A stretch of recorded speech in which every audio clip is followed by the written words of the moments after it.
Okay, so our next presenter is Vladimir. Vladimir has over 15 years experience in SRE, DevOps, sysadmin, and sysengineering. He's currently working with NVIDIA. However, he has always been passionate about working with hardware. Networking is his current hobby, and he sometimes sees things that other people miss. So please join me in welcoming Vladimir to the stage and enjoy the talk.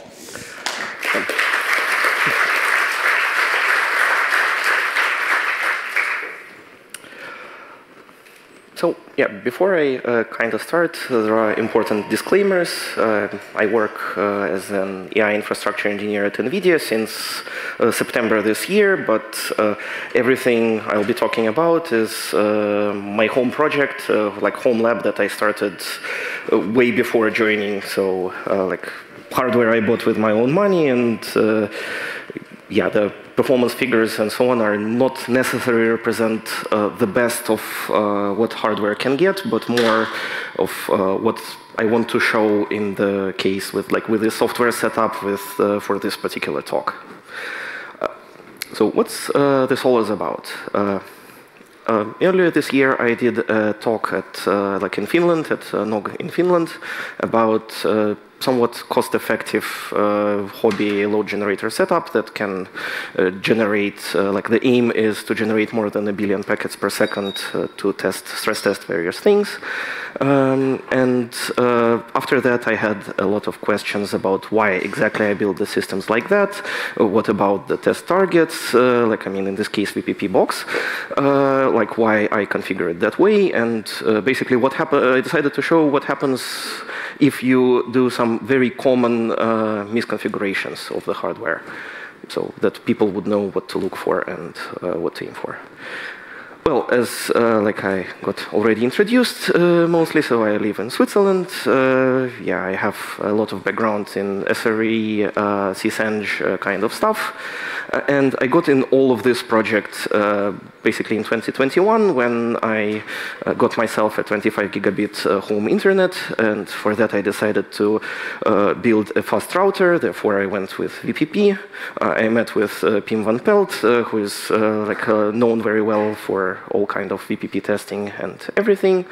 And we started talking, and I'm passionate for hardware. I have not a lot of knowledge about networking in general, but I really like complex problems, performance testing, and everything around that.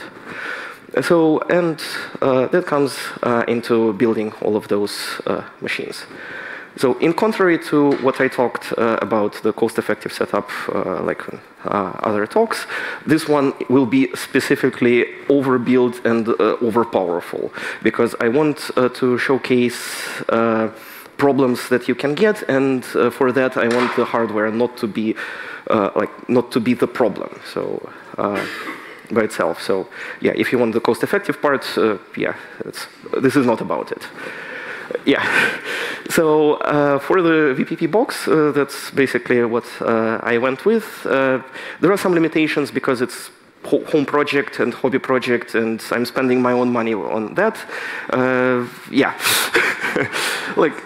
I went for everything that you can find on relatively cheap scale, or I didn't have a lot of choice in the hardware that I can get. So the CPU, for example, supports faster RAM, but unfortunately I couldn't get motherboards for within the price range I was looking at that can actually do that.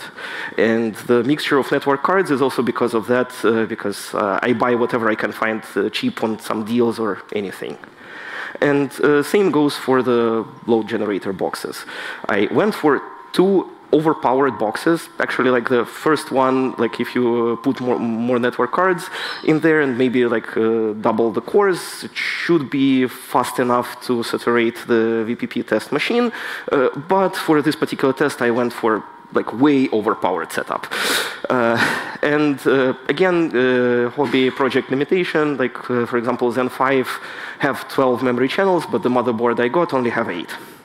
So it's just physical limitation of the box that I have. And that, unfortunately, will be important later. Yeah, but now let's actually break some things. And before that, we should establish some sort of a baseline.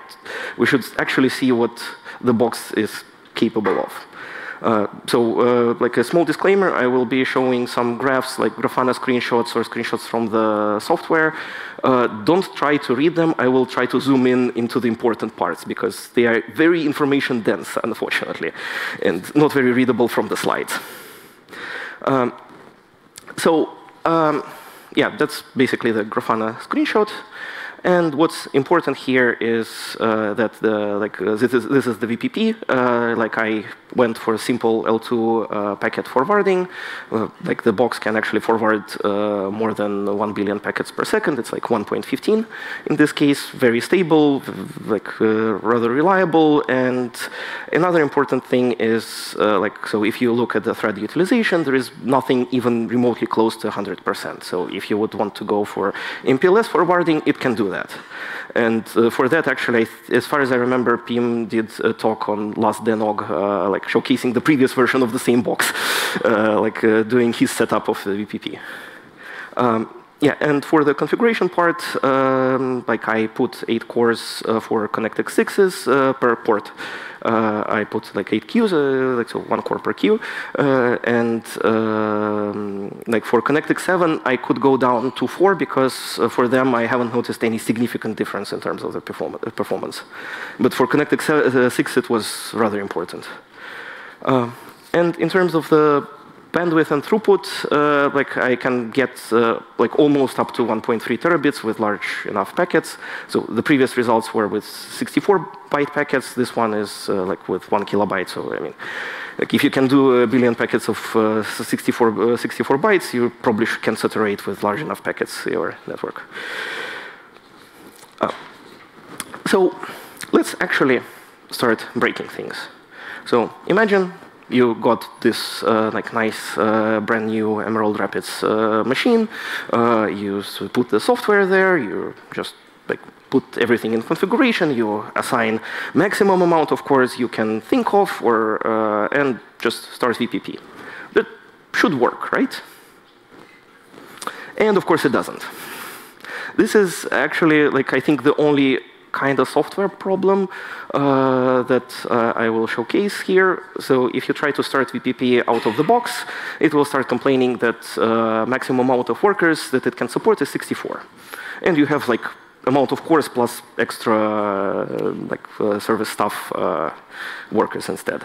If you would search for the error message, you can find that actually, since forever, they have hard-coded limitation of 64 workers. That is not easily configurable. You need to like actually go and change the define like one single line of code to make it work. Like back in January, I made a small patch that makes this configurable, but then we had like entered some discussions that probably this limitation shouldn't be even there. But then we need to understand what was original intention of this, and this is like this line of code is in the very first commit is still there. So that's a little bit beyond of my understanding of VPP code base. Therefore, the patch is not merged, but it works. So in all future scenarios, I will be using the patched version, so to just work around the limitation.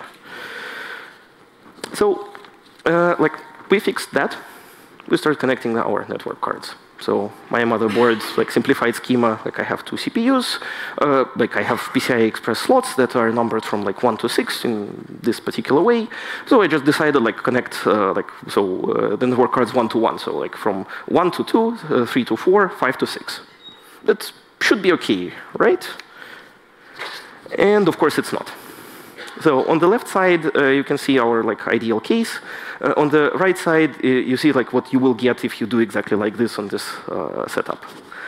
Like it's not too bad. So for most people, I think probably they will be just saying like, oh, it's good enough. But it's not the best results you can get. You lost roughly like 150, 170 megapackets per second of forwarding performance. And the question is why?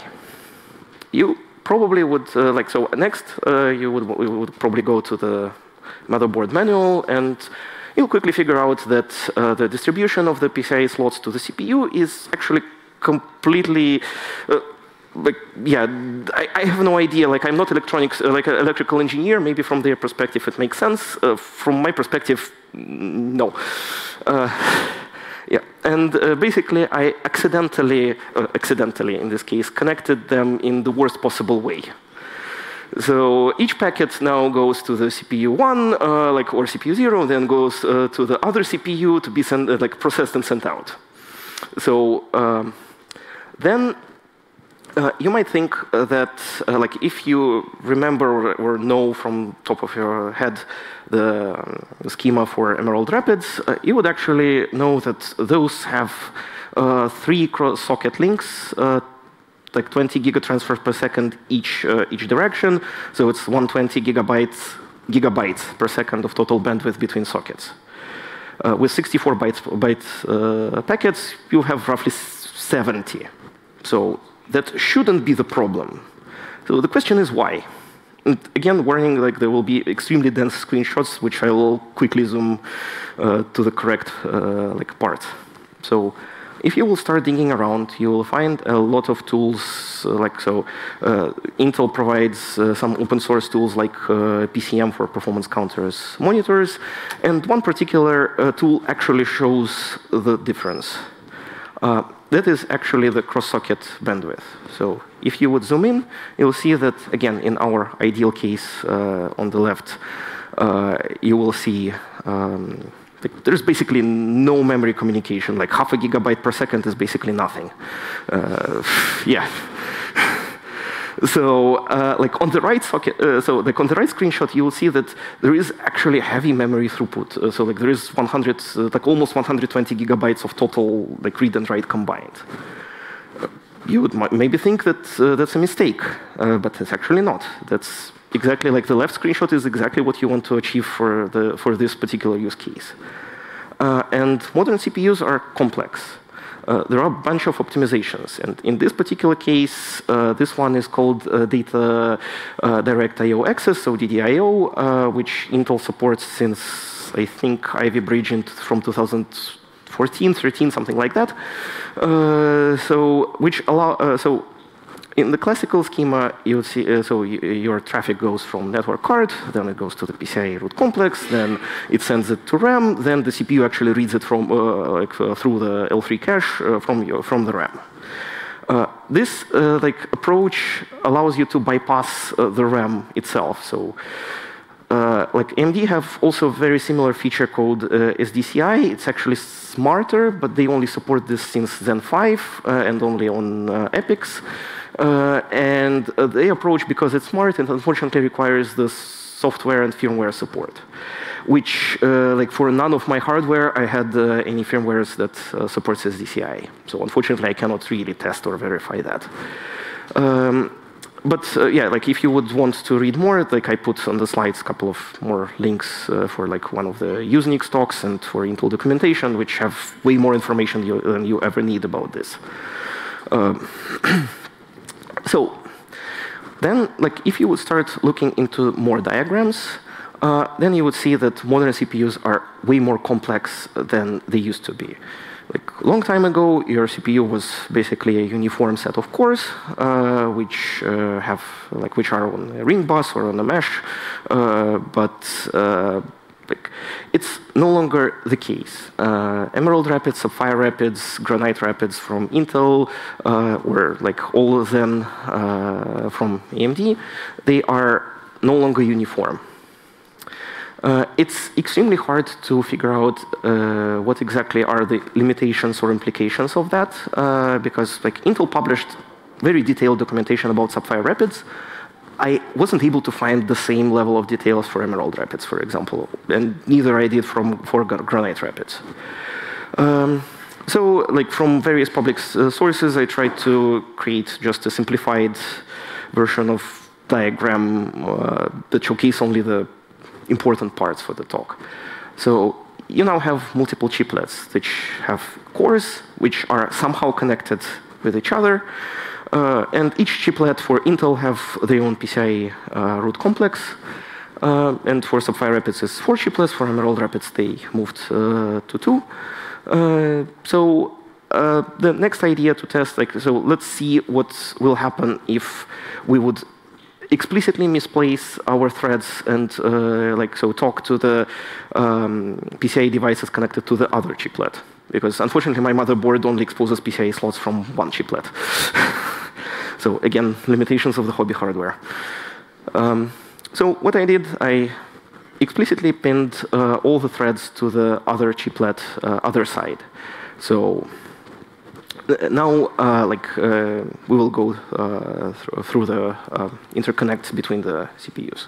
Oh, and maybe one takeaway from that part that, if you I would really like you all to think about modern CPUs more in the sense of data center, I guess, networking, because it all have buses, it all have all limitations. It's like these concepts are basically the same, just like in a way smaller scale. Yeah, and again, if you would run this, you would see basically that performance haven't changed a lot. There is it became slightly less stable in that sense. The main change is actually CPU utilization. If you would remember going back in slides, back in time in the slides, there was no thread that was consuming too much CPU. In this case, there's a couple of threads that are very close to consuming 90-ish% of CPU. So for L2, that didn't matter. It's the performance impact was roughly 1 or 2% at most. If I would start adding more features, do any extra processing, that will become the problem in this case. And that all happens when you are misplacing the threads on the different die, on the different chiplet. So basically, this is probably the case where the latency actually starts impacting the throughput, because my tests are significantly throughput optimized. Now, what about the EPYC CPUs? So AMD have completely different approach to Emerald Rapids, Sapphire Rapids. They are way more similar with Granite Rapids. So they have a dedicated die that handles all the I/O, all the memory, all the PCIe, everything. And they have multiple chiplets with cores, so 8 or 16 cores per chiplet nowadays, at least, with a shared L3 cache and so on. So let's try to look into that. So the tool that allows you to peek into the whole thing is, the main one is LS-Topo. If you enable all the knobs in the BIOS to expose the topology as the NUMA nodes, you can actually see that the CPU consists of 4 NUMA nodes. I cut the screenshot, so I cut the information that's not really interesting here, but yeah, you have definitely 4 NUMA nodes that you can visibly see. If you start looking inside, you'll see multiple CPU dies. Each one have their own L3 cache. You will know the size of the cache, you know which cores belong to each die. And then you have all your PCI Express devices that connect to this particular sub-NUMA cluster, or AMD calls them NPS NUMA per socket, the switch. It's notoriously hard to find any detailed diagrams about the AMD machines, and you cannot easily reference their documentation because of various legal reasons. As far as I understand, they have very interesting idea of how you can quote the setup, how you can quote their marketing slides and everything. So I tried to find as much information as I could, and that. Yeah, unfortunately leads me to rather outdated diagram about Zen 2. But what you can take away from that is you have multiple dies that are connected to some bus that then connects to some portion of your I/O die, and therefore there's all of those kind of implications that you potentially, I think, would be there. So you have, so they call their bus Infinity Fabric. So you have the Infinity Fabric link from the dies, from the chiplets to the I/O die. You have something inside, and that inside is unfortunately very interesting, but I haven't found any public source of information about that. So, yeah, the question is, would it actually matter for my test setup, for either forwarding or for traffic generation? And the answer is surprisingly no. For this particular case, it won't matter, because traffic generation is heavily throughput bound, and if you would do simple calculations on how fast the fabric is, you have like all kinds of details. So this public information from their like slides and specs. You have like 32 bytes per cycle read, 16 bytes per cycle write. You have like the clock, the frequency is roughly 2 gigahertz.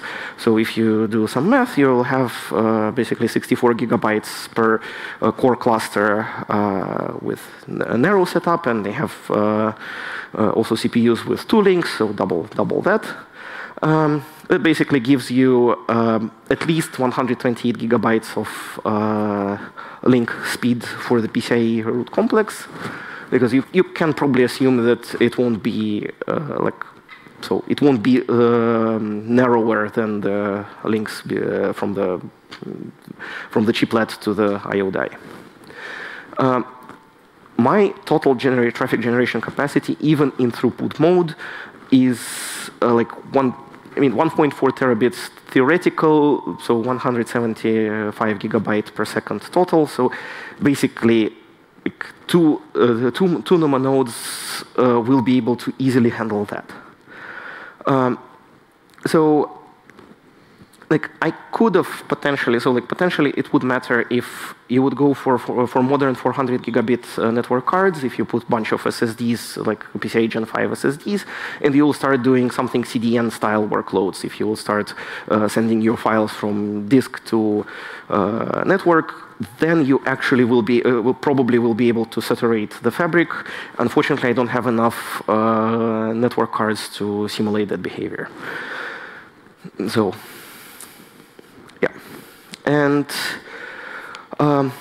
yeah, for VPP it won't actually matter that much because, like as I said earlier, I wouldn't be able to test their SDCI, so like their technology to bypass the RAM because none of my hardware supports that. And with that, I will be bound by amount of memory channels. So I actually did the tests outside. I decided not to include this slide at all because it shows basically very similar numbers to what I achieved on the Intel when I did the cross-socket communication. The performance figures were very similar to that. So, and if yeah, so basically the conclusions is, well, I need more hardware, which I guess my family won't appreciate.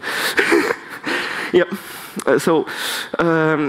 Yeah, but seriously, if you want to take one single point that was important and about this, that you always should verify all the assumptions about the hardware structure. The vendors, so the server vendors or motherboard vendors, they know all of these details.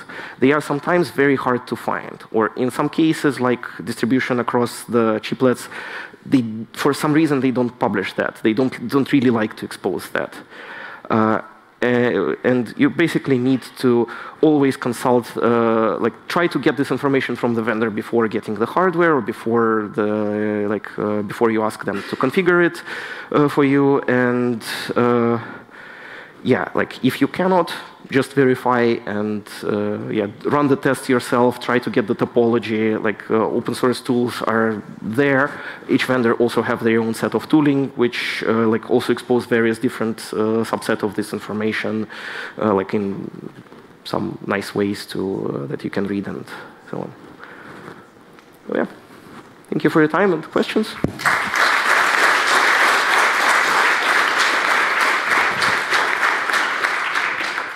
Thank you, Vladimir, for these insights into networking and CPUs.